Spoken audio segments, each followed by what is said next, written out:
Bonjour à tous. Donc nous allons démarrer si vous le voulez bien.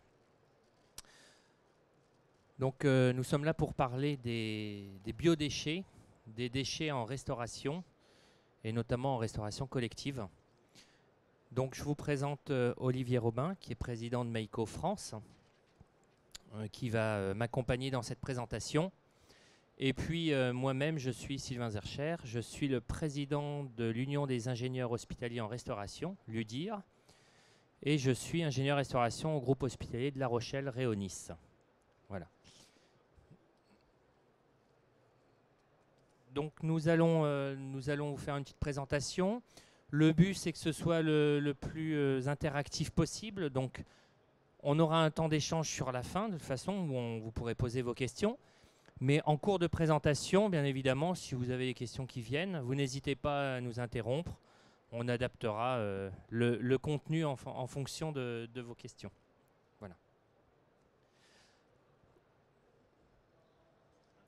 Alors, au niveau des biodéchets, si on refait un petit historique, il y a eu le Grenelle 2 de l'environnement. Et de ce Grenelle 2 est sorti un arrêté, l'arrêté du 12 juillet 2011, qui mettait en place un échéancier de mise aux normes et de tri, d'obligation de tri pour les producteurs de déchets, les gros producteurs. Donc en fait, chaque année, depuis le 1er janvier 2012, il y a un tonnage annuel qui définit qu'un producteur doit passer et doit mettre en place des filières de tri et de valorisation des déchets, des biodéchets. Voilà. Donc on verra après quelles sont ces filières. Et donc on était à 120 tonnes en 2012, et puis au 1er janvier 2015, vous voyez que nous sommes plus qu'à 20 tonnes. Janvier 2016, on sera à 10 tonnes. Donc à chaque fois, de nouveaux producteurs rentrent dans la danse, si je peux me permettre de parler comme ça, puisque en fait on diminue le seuil. Sachant que l'objectif final, c'est qu'en 2025, tous les gros producteurs, mais également vous et moi, en tant qu'individus, on fasse notre tri et on puisse avoir mis en place des filières au niveau de nos communes, nos agglomérations, des filières de traitement de ces biodéchets. Voilà. Cette échéance de 2025, donc, elle est inscrite dans la loi sur la transition énergétique qui est passée en Octobre première 2014. lecture à l'Assemblée générale, au Sénat, et qui va passer en deuxième lecture à l'Assemblée nationale. Alors il y a deux grands principes qui tournent autour de cette réglementation. C'est on doit avoir un retour à la terre de tous nos biodéchets. Et ce retour à la terre doit s'organiser autour de la méthanisation. Donc on vous expliquera un peu plus tard ce que c'est que la méthanisation. Voilà. Et puis autrement, le deuxième, c'est le compostage. Voilà.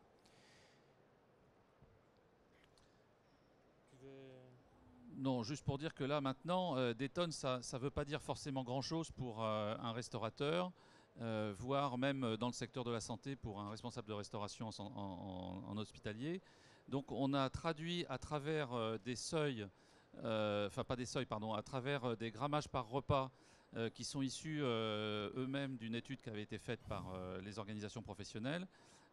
Par exemple, dans le domaine hospitalier, vous avez deux sources de biodéchets. Vous avez la restauration du personnel, qui est assimilable à une restauration collective classique, et la restauration des patients. Donc si on prend la restauration du personnel, la façon la plus simple d'exprimer si on est ou pas dans le seuil, c'est de transformer ces tonnes en nombre de repas servis.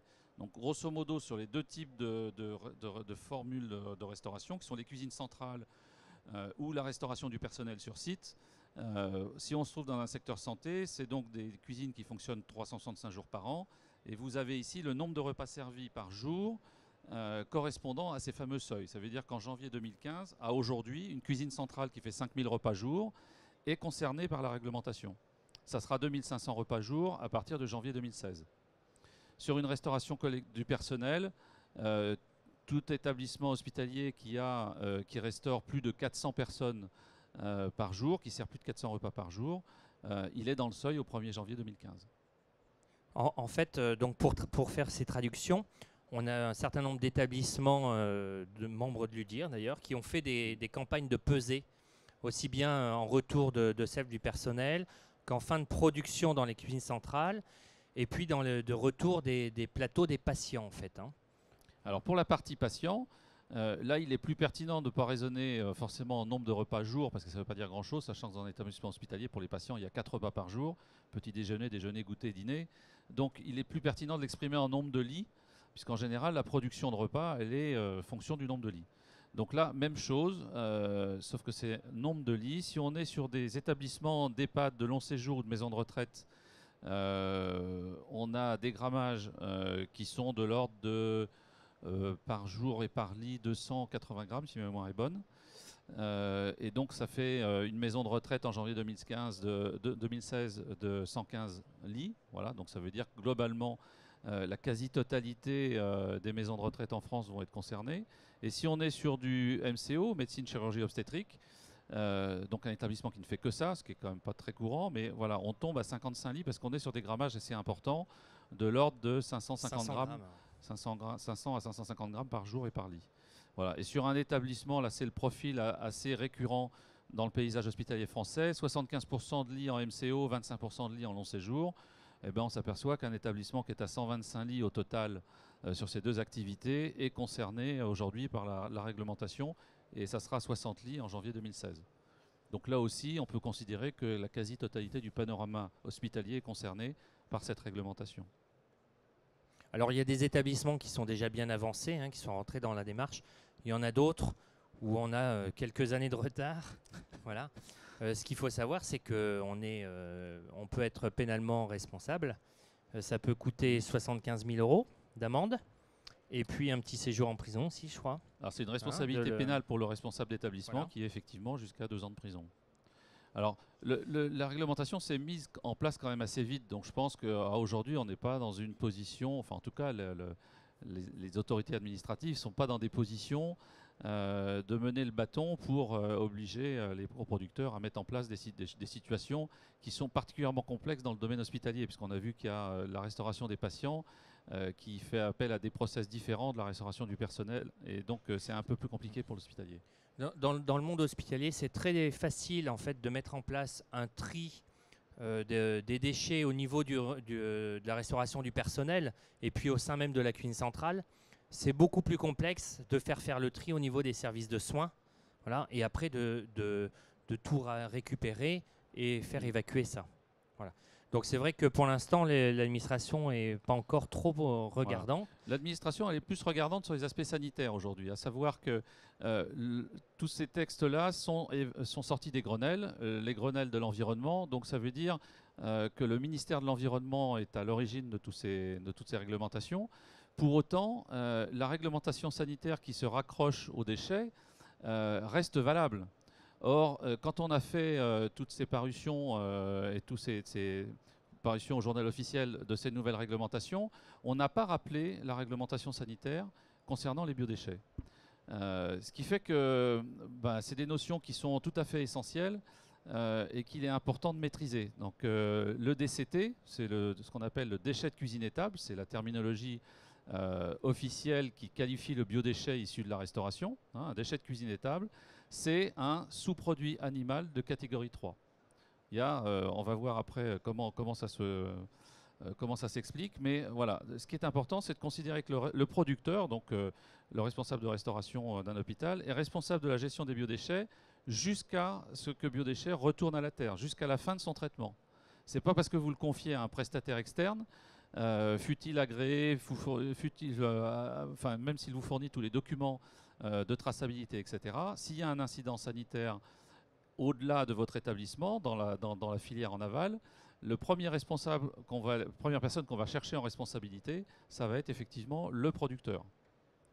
C'est pour ça qu'il y a un certain nombre de documents qu'on verra plus tard, voilà, qui sont réglementaires et que la société qui valorise ce biodéchet doit vous remettre.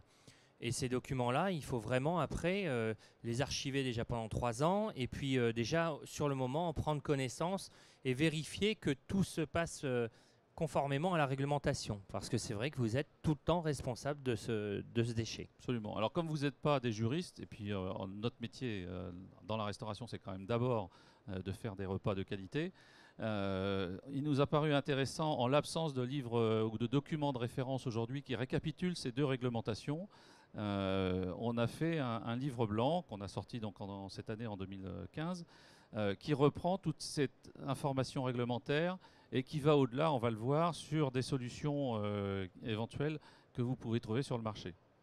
Alors, sur ce point réglementaire de la réglementation sanitaire, pardon, deux notions importantes, donc déchets de cuisine étable, j'en ai parlé, c'est la dénomination exacte de ce qu'on appelle communément les biodéchets en restauration, et ce sont des sous-produits animaux de catégorie 3, sachant qu'il y a 3 catégories correspondant à 3 niveaux de risque qui sont identifiés par la DGAL, donc le ministère de l'Agriculture. Alors, catégorie 1, c'est la catégorie la plus risquée, entre guillemets. Catégorie 2, c'est une catégorie un peu moins risquée. La catégorie 3, ce sont donc nos déchets de cuisine étable. Ce qui est intéressant, important aussi de connaître, c'est qu'un déchet de catégorie 3 qui se dégrade, parce qu'il a été stocké trop longtemps, qu'il y a des asticots qui commencent à arriver, etc., ça devient un déchet de catégorie 2. Donc les choses ne sont pas figées. Encore une fois, c'est une analyse du risque. Donc il est important, on va le voir tout à l'heure, que le producteur prenne toutes les précautions nécessaires pour que son déchet de cuisine étable, qui est au départ un déchet de catégorie 3, ne risque pas de basculer vers un niveau de risque plus élevé qui nécessiterait des traitements plus importants et donc des coûts plus importants, sans compter la responsabilité liée au risque sanitaire. Juste pour illustrer à quoi correspond ce niveau de risque, quand vous voyez que des déchets de cuisine étable dans les transports internationaux sont des catégories 1, c'est un excellent moyen d'illustrer que ce qui est analysé par la DGAL, c'est le risque sanitaire de contamination dans l'alimentation humaine qui va suivre. C'est-à-dire qu'un sandwich qui est consommé ici sur le territoire français, c'est un déchet de cuisine étable catégorie 3, SPA de catégorie 3, ce même sandwich qui n'a absolument identique au premier, mais qui est consommé dans un avion qui va faire un transport international, il va être traité pour ce qui va rester après ce transport international, il va être traité comme un catégorie 1 parce qu'on estime que le risque sanitaire est plus élevé. Pourtant, il s'agit bien du même déchet. Intrinsèquement, c'est la même chose. Simplement, il a eu un voyage qui lui a fait courir des risques, et donc on va considérer que dans ce cas-là, il va subir un traitement hygiénisant beaucoup plus poussé pour se prémunir des risques d'épisodie, etc. Voilà, donc ce qu'on disait tout à l'heure, l'obligation de tri à la source s'applique aux producteurs ainsi qu'aux détenteurs. Donc ça, c'est pour notamment les producteurs qui travaillent avec des contrats de concession, qui ne sont pas en autogestion. Ça veut dire que si vous travaillez avec une société de restauration, en tant que producteur, vous êtes tenu de mettre à disposition les moyens nécessaires à votre prestataire pour satisfaire aux obligations de tri et de valorisation. Voilà. Et puis, bien sûr, ce qui est important, c'est que vous êtes responsable jusqu'au traitement. Dans le cadre des obligations réglementaires pour les opérateurs de la filière aval, il y a une obligation de traçabilité aussi pour eux sur tout ce qu'ils ont entré comme matière de déchets. Et ils ont par exemple l'obligation de garder pendant 2 mois tous les échantillons de matière qui sont entrés. Donc vous rentrez 10 tonnes de biodéchets dans une méthanisation, le méthaniseur va faire un prélèvement, va le mettre dans un congélateur et va le garder pendant 2 mois au minimum. De manière à ce que s'il y a un incident sanitaire, l'ADDPP qui va faire l'enquête va pouvoir revenir, identifier le producteur, aller voir ce qui s'est passé éventuellement sur le site pour savoir si d'abord si le producteur a bien les éléments de traçabilité et ensuite voir si les process internes à l'établissement ne font pas courir de risque sur un déchet de catégorie 3 qui pourrait basculer en catégorie 2 et qui, encore une fois, le prestataire a de bonne foi pris un biodéchet qui lui semblait être de catégorie 3, mais il n'a pas pu voir forcément qu'il avait commencé déjà à se dégrader. Et donc c'est la responsabilité du producteur dans ce cas-là qui est engagée. Donc Sylvain en parlait, il y a 2 filières légales de valorisation des biodéchets. Donc soit le compostage, soit la méthanisation. Je sais pas si donc le compostage, donc on fait fermenter la matière organique en présence d'oxygène. Voilà. Et puis on obtient un compost qu'on peut épandre sur les terres. Voilà, avec toute une traçabilité, hein, avec des contrôles sur la qualité du compost, la quantité qu'on va pouvoir épandre, voilà. Et la méthanisation, c'est une dégradation aussi de la matière organique. Par contre, là, on la prive d'oxygène et on la prive de lumière. Voilà. Et donc là, on obtient deux composés. Le biogaz, donc le biogaz qui peut nous servir après dans des chaufferies, pour différentes... pour faire du carburant aussi, par exemple. Voilà. Et puis, on obtient aussi un digestat. Et le digestat, lui, on peut à nouveau le faire retourner au sol. Donc c'est pour ça que aussi bien le compostage que la méthanisation correspondent à la réglementation actuelle, puisqu'il y a automatiquement un retour au sol, même si au niveau de la méthanisation, elle n'est que partielle avec le digestat. Alors, quelques chiffres pour illustrer ça. La méthanisation, le compostage, c'est une valorisation matière avec le retour au sol. La méthanisation, c'est une double valorisation énergétique et matière. Matière, parce qu'il y a, comme le disait Sylvain, retour au sol, une tonne de biodéchets, c'est à peu près 950 kg de digestat en retour au sol. Donc, on n'est pas loin des 100%. Et en termes de valorisation énergétique, une tonne de biodéchets produit à peu près l'équivalent de 700 kWh énergie. Donc en fonction des... Je ne vais pas rentrer dans les techniques de méthanisation parce qu'il en existe plusieurs, mais grosso modo, ce qu'il faut retenir, c'est qu'on peut soit réinjecter le biogaz sous forme de gaz naturel de ville après l'avoir épuré, etc., soit transformer ce biogaz en utilisant de la cogestion et un moteur de cogestion, transformer ce biogaz en énergie électrique et également en circuit vapeur, en circuit chaleur eau chaude. On est toujours à peu près, si on cumule ces deux-là, dans les mêmes valeurs. Une tonne de biodéchets, c'est 700 kWh de valorisation énergétique. Ce qui veut dire 1 kg, c'est 0,7 kW. C'est intéressant de garder ce chiffre en tête quand vous aurez des solutions qui vous seront proposées par un certain nombre de fabricants ou de prestataires pour valoriser vos biodéchets. C'est-à-dire que si vous dépensez plus d'énergie que votre biodéchet est susceptible d'en valoriser, voilà, on peut se poser la question de la pertinence de la solution. Alors, on parlait donc du compostage de la méthanisation. La méthanisation sur site, on ne va peut-être pas en parler parce que ça c'est réservé à des très très grosses unités type industrie agroalimentaire, etc. On va considérer que le métier de l'hôpital, ce n'est pas forcément de faire de l'énergie. Donc globalement, qu'est-ce qui est possible? C'est le compostage sur site. Alors il y a effectivement des exemples, des expériences sur ce type d'approche. Faut savoir qu'il y a un projet de loi, mais qui n'est toujours pas sorti depuis pas mal d'années, sur le seuil en dessous duquel il est autorisé de faire un compostage sur site. Sachant que le compostage sur site doit obligatoirement se faire dans des appareils qui sont bien entendu agréés pour ça, c'est-à-dire pour traiter du SPA3, qui sont avec un compostage sur site sans cession à des tiers, ni réutilisable dans le cadre de, par exemple, un potager qui pourrait être utilisé ensuite dans le cadre de l'alimentation humaine. Et dernière contrainte, c'est pas encore confirmé aujourd'hui, mais il est aussi en question d'interdire le compostage sur des sites qui acceptent du public. Je pense notamment dans le domaine du scolaire où où il y a eu quelques cas d'incidents de contamination par des enfants qui fréquentaient les espaces verts de l'établissement qui mettaient en place ce type de valorisation. Donc grosso modo, c'est possible. Si par exemple l'hôpital a des espaces verts et veut mettre son compost dessus, il peut. Par contre, il a à côté de l'hôpital, on a un lycée horticole qui voudrait s'en servir comme substrat pour ses plantes. Là, il n'a pas le droit. Ça, c'est pas possible. Puisqu'on n'a pas le droit de le céder à un tiers. Voilà.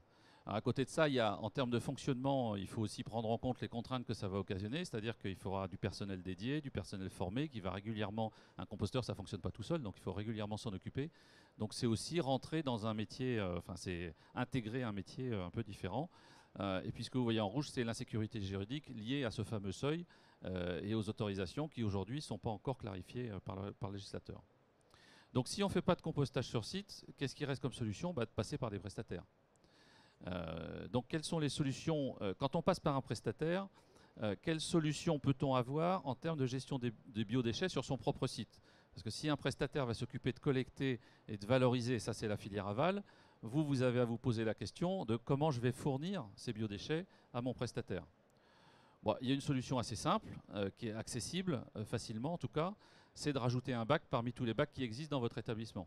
Donc après, on va voir comment on peut se faire le tri, mais grosso modo, c'est mettre en place une filière de tri en interne, mettre en place les process et faire en sorte qu'on puisse identifier un bac spécifique pour ça. Je vous parlais tout à l'heure du risque de dégradation du biodéchet. Là, c'est particulièrement vrai parce que le biodéchet va être tout seul. Ça veut dire que vous allez avoir à gérer des jus. Un biodéchet, c'est quand même beaucoup de parties liquides. Quand on est dans des DIP où les biodéchets sont mélangés au reste, avec notamment du carton qui pourrait absorber une partie des jus, etc., ça se voit moins. Là, ils vont être dans une poubelle spécifique, donc ça va forcément se voir. Donc la question du local réfrigéré, la question de la périodicité de la collecte est importante parce que c'est un moyen pour vous de vous prémunir de ces risques sanitaires. Par ailleurs, la tarification, elle est un peu complexe parce qu'en fait, derrière un affichage de prix à la tonne, ce qui va être réellement facturé, c'est le nombre de fois où un camion va se déplacer, la quantité de bacs qu'il va mettre à l'intérieur du camion. Que le bac soit rempli ou pas, c'est pas tellement son problème. Donc il faut savoir que les bacs de ce type ont des roulettes qui ne supportent pas une charge utile supérieure à 30% du volume du bac. Ça veut dire que déjà, quand vous avez une tarification qui est basée sur le volume du bac, la réalité de votre facturation va être 3 fois supérieure à ce qui vous est annoncé facialement quand on vous annonce un prix à la tonne ou au mètre cube. Voilà. Et puis attention au risque de coût caché parce qu'effectivement, toutes les opérations, avant d'en arriver sur ce bac, il va falloir identifier les gisements de biodéchets, les récupérer, les transférer vers le local déchets, qui dans le cadre d'un établissement hospitalier n'est pas forcément tout à côté. On a fait des études sur un certain nombre d'établissements. Il nous est arrivé de constater qu'il y a un premier, par exemple, par étage, on peut avoir un local déchet qui rassemble tous les déchets de l'étage. Ces poubelles-là sont ensuite transférées par des ascenseurs dans des locaux déchets centralisés. Et ensuite, on a un petit tracteur qui emmène toutes ces bennes de 270 litres vers un endroit qui se trouve en limite de voirie pour que le collecteur puisse récupérer tous ces bacs. Donc ça veut dire beaucoup de main-d'œuvre, ça veut dire du temps, voilà.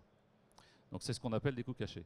Alors, autre solution, c'est de dire ça serait bien finalement de se débarrasser de ces biodéchets, sauf que ce n'est pas vraiment conforme à la réglementation. Donc j'en parle rapidement parce que c'est des choses sur lesquelles nos clients ont parfois reçu de l'information. Tout ce qui est broyeur, c'est évidemment interdit, puisqu'on n'a pas le droit de rejeter à l'égout des résidus alimentaires. Alors dans certains pays, ça se fait. Hein. En Angleterre, là, en l'occurrence, par exemple, ça vient des États-Unis, ça. Hein. Typiquement, vous êtes, pour ceux qui ont voyagé, qui ont été aux États-Unis, c'est assez courant dans les cuisines, même des particuliers, de voir ce genre d'appareil avec un broyeur sous un évier. Voilà. Mais ça, c'est totalement interdit en France. Alors après, sachant que voilà, l'appareil dont faisait référence Sylvain, c'est effectivement un appareil dans lequel on met les biodéchets, qui va les mettre dans un environnement liquide avec des bactéries et qui va dissoudre la partie solide d'un biodéchet. Un biodéchet, c'est grosso modo, en fonction des types de biodéchets, ça peut varier, mais c'est à peu près 80% d'humidité et 20% de partie solide. Donc il peut être tentant de se dire, finalement, c'est pareil, cette partie, les 20% de partie solide, je vais les faire manger, un peu comme le fait une bactérie dans une méthanisation, je vais le faire manger la partie solide pour qu'il ne reste plus que de l'eau et je balance tout ça à l'égout. Sauf que c'est totalement interdit là aussi. Donc si on transforme le biodéchet, la partie solide du biodéchet en partie liquide, il faut pouvoir collecter cette partie liquide et donc l'envoyer sur un site par un collecteur agréé pour des SPA3 et l'envoyer vers un site agréé SPA3.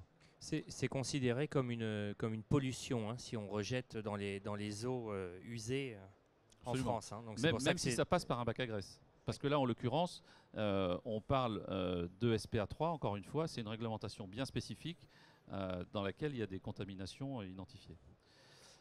Là, c'est exactement l'inverse, c'est-à-dire qu'on peut appeler ça sécheur, biodigesteur, il y a plusieurs appellations, mais le principe est le même, c'est qu'au lieu de se débarrasser de la partie solide, on va essayer de se débarrasser de la partie liquide du biodéchet en le montant en température. Donc on met le biodéchet dans un appareil qui va fonctionner pendant un certain nombre d'heures, on va dire maximum 24 heures, puisque vous avez quand même une périodicité d'alimentation. Tous les jours, vous avez besoin de traiter vos biodéchets. Donc il faut qu'en 24 heures, il traite vos biodéchets. Bon, pour ça, il va les chauffer à 60-70 degrés. Donc c'est une consommation, il y a une étude ADEME qui a été faite en 2010 là-dessus sur 2 types d'appareils. La consommation varie entre 0,6 et 1 kWh par kilo de déchets. Donc gardez ça en tête par rapport à la valorisation énergétique potentielle d'un déchet qui est de 0,7. Je vous passe les commentaires. Sachant qu'effectivement, on a un espèce de malaxeur en fond de cuve qui va tourner en permanence en même temps que les résistances et qui va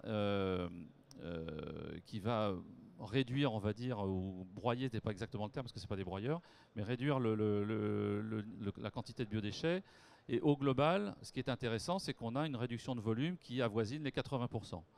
Alors, ça peut rester une solution qui peut résoudre des problèmes de transport, de logistique pour la filière aval. Si vous avez, ça peut diminuer effectivement de manière assez sensible les coûts de collecte, à mettre en parallèle avec évidemment le coût de l'appareil, son coût de fonctionnement, etc. Sous une réserve qui est importante, c'est que le séchat qui est obtenu à la sortie de ces appareils, ça reste un déchet.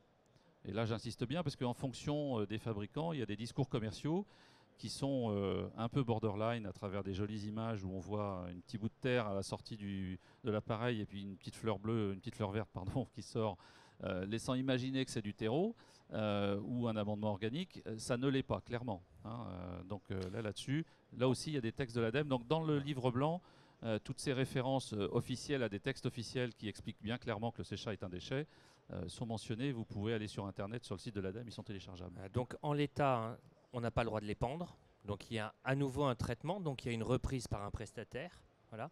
La seule chose, effectivement, comme le disait Olivier, c'est que vu que ça vous diminue votre volume de déchets, entre guillemets, ça vous diminue votre nombre de tournées de collecte et donc de reprise par le prestataire.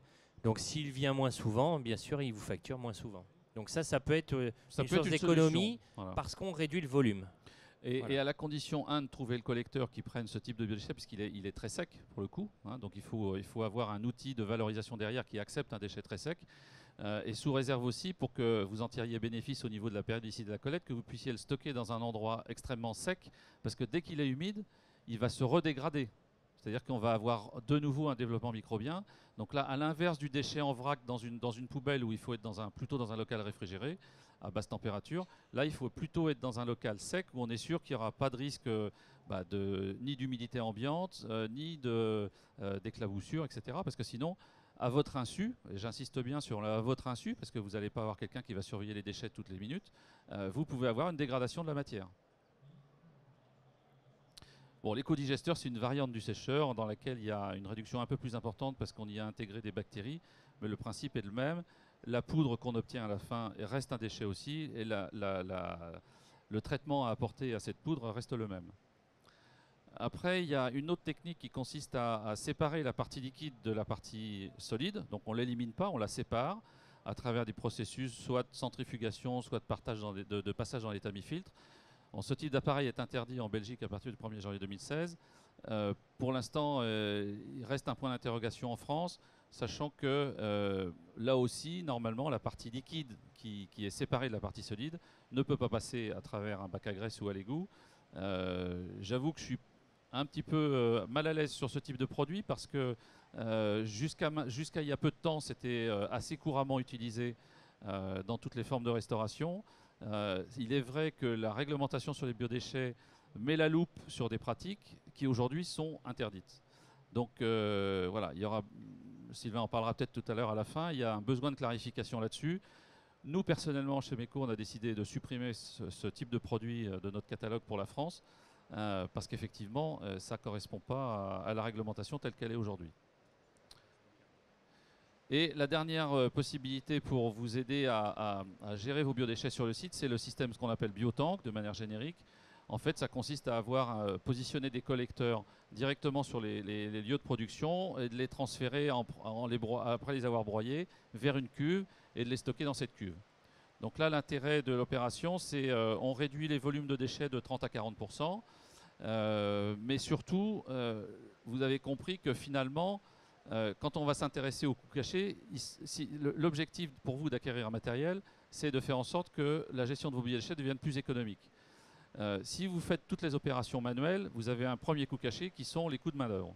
Les coûts de nettoyage des contenants, donc ça veut dire de consommation d'eau, de consommation de produits chimiques, Et puis toutes les opérations de transfert. Donc là, l'intérêt, c'est d'avoir un appareil qui transfère automatiquement les biodéchets du collecteur qui est positionné directement sur les postes de travail vers une cuve de stockage. Donc déjà, on élimine tous les aspects de main-d'œuvre. On est dans un système qui est totalement étanche, c'est-à-dire qu'à partir du moment où le biodéchet sort du collecteur, eh bien, il est dans un système étanche, donc on n'a pas de risque de contamination à l'intérieur du bâtiment. Et on peut stocker, donc il y a les analyses bactériennes qui ont montré ça. On a un niveau d'acidité qui est très important puisqu'on est entre 3,4, 3,7 dans le biodéchet qui est stocké en cuve. Donc on a une acidogénèse qui permet de stabiliser le biodéchet pendant plusieurs semaines. Ça veut dire qu'on collecte le biodéchet tous les mois ou tous les 2 mois. Donc là, on a effectivement une réelle économie sur les coûts de collecte.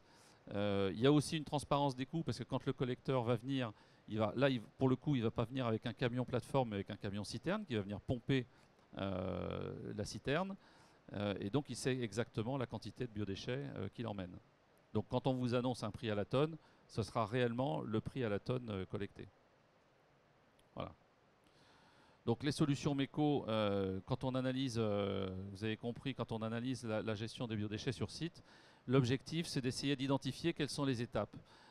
Et la première des questions, notre accompagnement consiste à identifier comment sont faits les tris, à quel endroit sont produits les déchets pour pouvoir les collecter, comment va se faire le transfert de ces points de production de biodéchets vers le site de stockage, éventuellement est-ce qu'il est pertinent ou pas de faire un pré-traitement, comment vont être stockés ces biodéchets, et ensuite comment vont-ils être collectés, par quel type de prestataire ou de camion, et comment ils vont être valorisés, qu'est-ce qu'on a à disposition, là aussi dans des zones géographiques, si possible, assez proches de votre établissement. Ces 6 étapes, il faut vraiment que vous les posiez comme question dans vos établissements respectifs.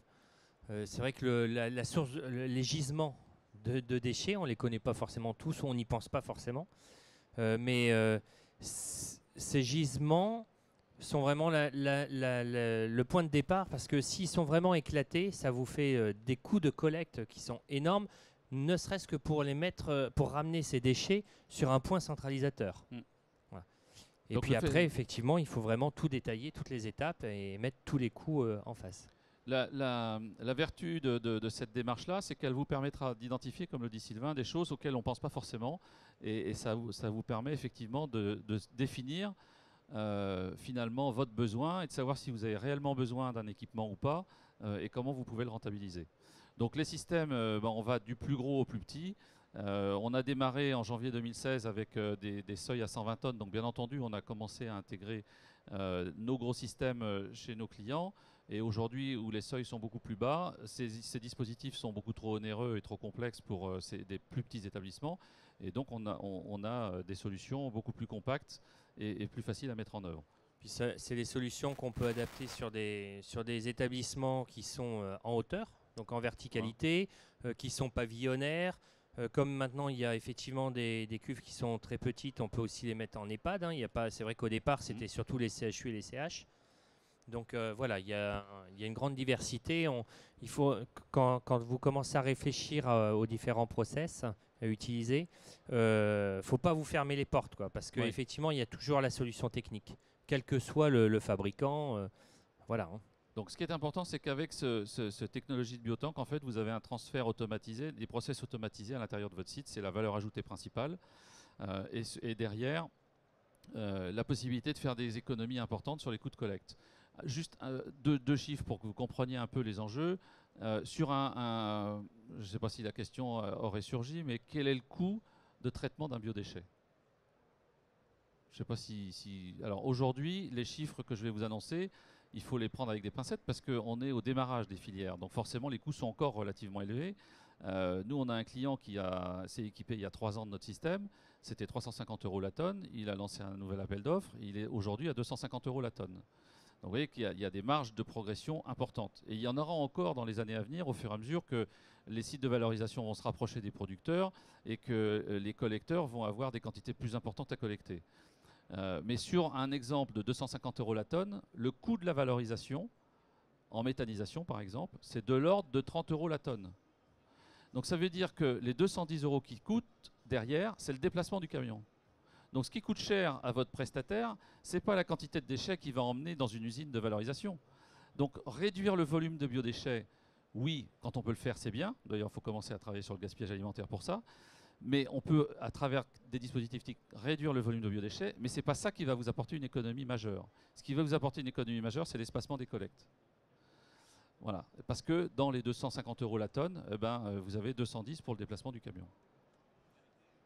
Donc voilà ce qu'évoquait Sylvain. Ça, c'est l'exemple, par exemple, d'une installation, alors pas forcément dans un hôpital, mais on va voir ici un collecteur positionné dans un endroit, un autre ici dans une légumerie, un autre ici dans la laverie. Et on peut imaginer que tout ça, tu as des étages différents. Tout ça est relié ensemble vers un broyeur qui va broyer les biodéchets et ensuite les envoyer vers la cuve principale de stockage.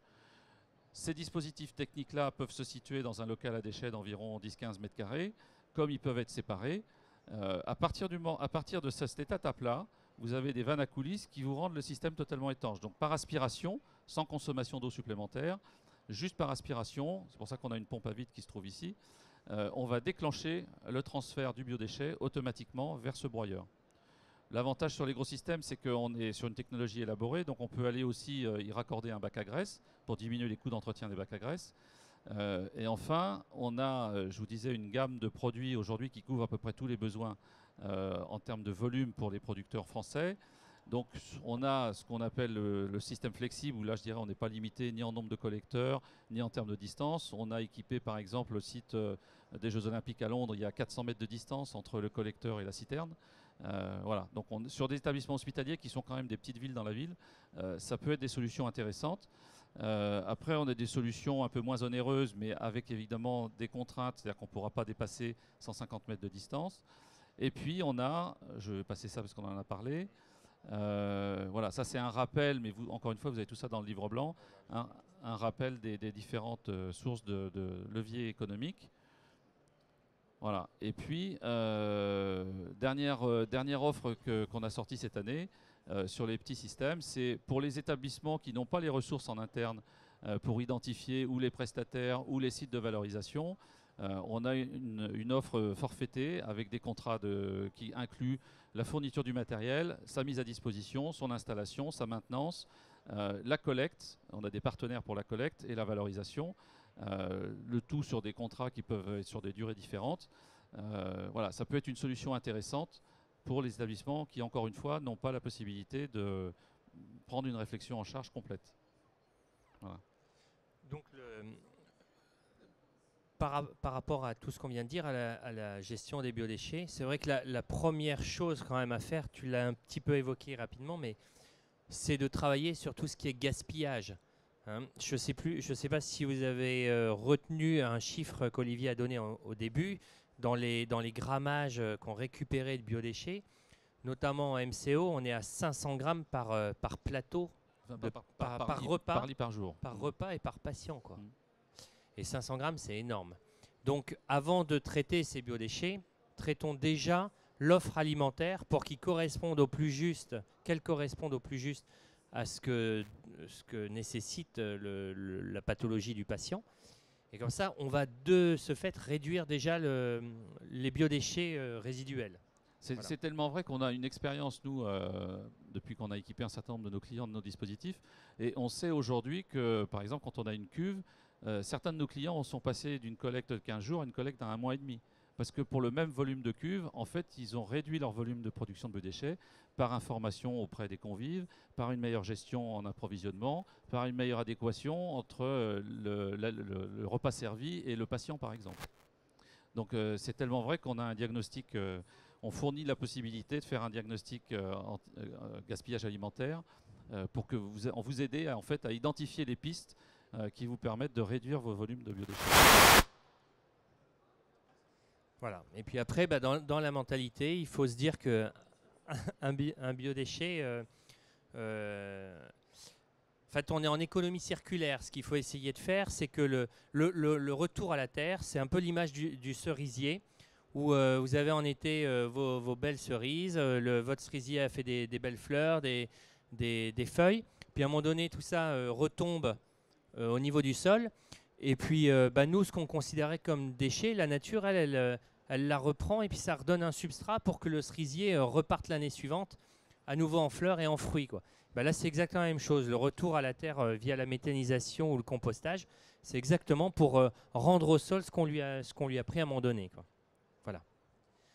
Donc la présentation, j'espère qu'elle vous a plu, que ça a été instructif. Si vous avez des questions, on y répond avec plaisir. Oui. Oui, on va vous passer un micro pour que tout le monde puisse entendre votre question. Bonjour. Deux questions par rapport à la collecte en bac dans une optique de réduction des coûts. Donc pour réduire le nombre de collectes, combien de jours est-ce que l'on peut garder les biodéchets dans ces bacs avant qu'ils passent en SPA2? Oui. Comment on évalue? Est-ce que c'est un volume? Est-ce que c'est un nombre de jours? Ouais. Et aussi, quand on est sur du multisite, mais une même entité une même entité juridique, l'idée serait de donc rassembler les biodéchets sur un site.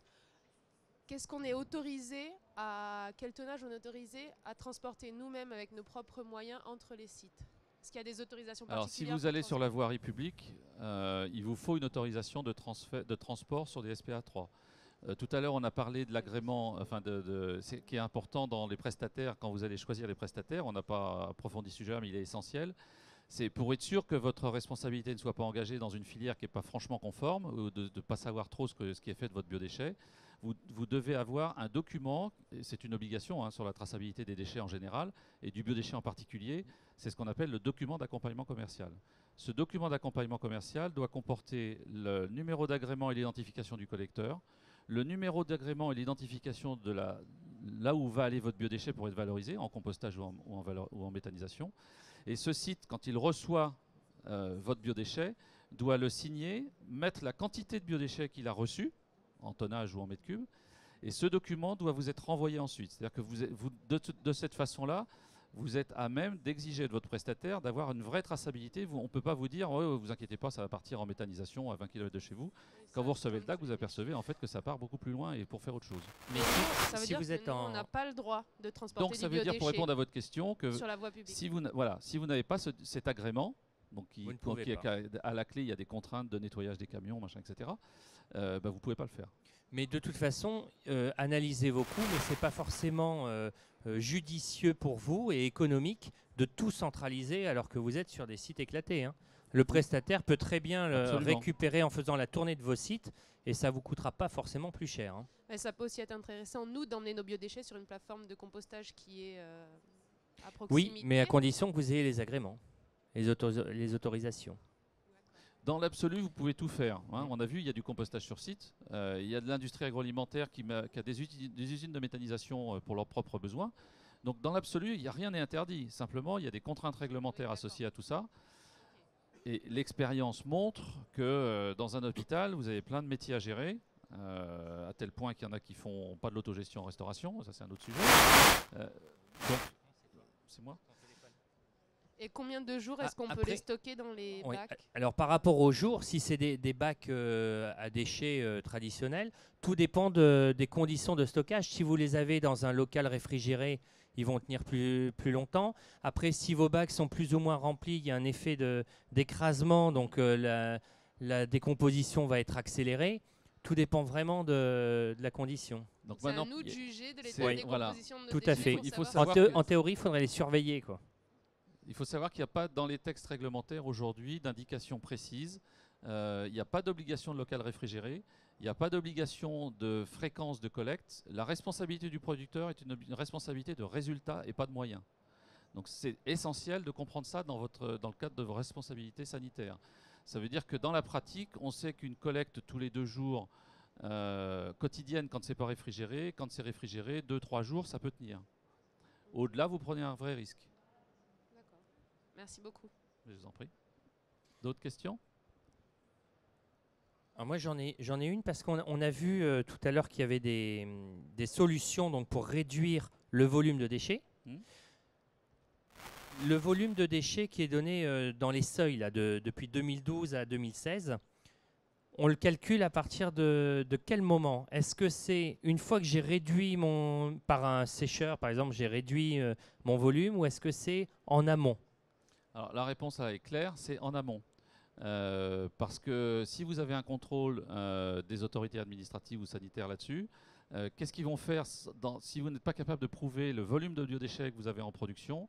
Ils vont prendre les grammages qui sont dans la circulaire qui a été faite en janvier 2016 et qui donne des grammages moyens constatés à partir de l'étude de l'ADEME par typologie de restauration. Et donc sur la restauration du personnel, par exemple, c'est 140 grammes par repas.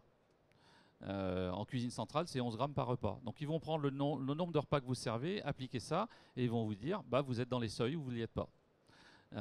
Et donc peu importe ce que vous faites, c'est votre responsabilité après de savoir ce que vous voulez faire de votre biodéchet. Si vous voulez en réduire le volume pour en réduire les coûts de collecte, etc., c'est votre affaire, mais ça ne rentre pas dans les calculs de seuil.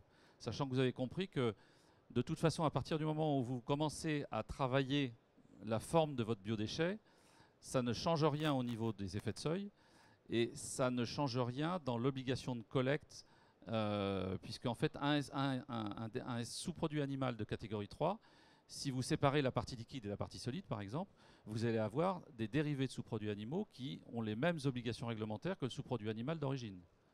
Donc ça veut dire que ce qui est intéressant, c'est encore une fois de se poser la question du process en interne, de se faciliter et de se sécuriser le stockage pendant un temps le plus long possible pour espacer les collectes, en toute sécurité sanitaire, mais sûrement pas d'essayer de se compliquer la vie, si je puis dire, avec une collecte en liquide d'un côté ou une collecte en solide de l'autre. Parce que là, c'est encore pire que tout.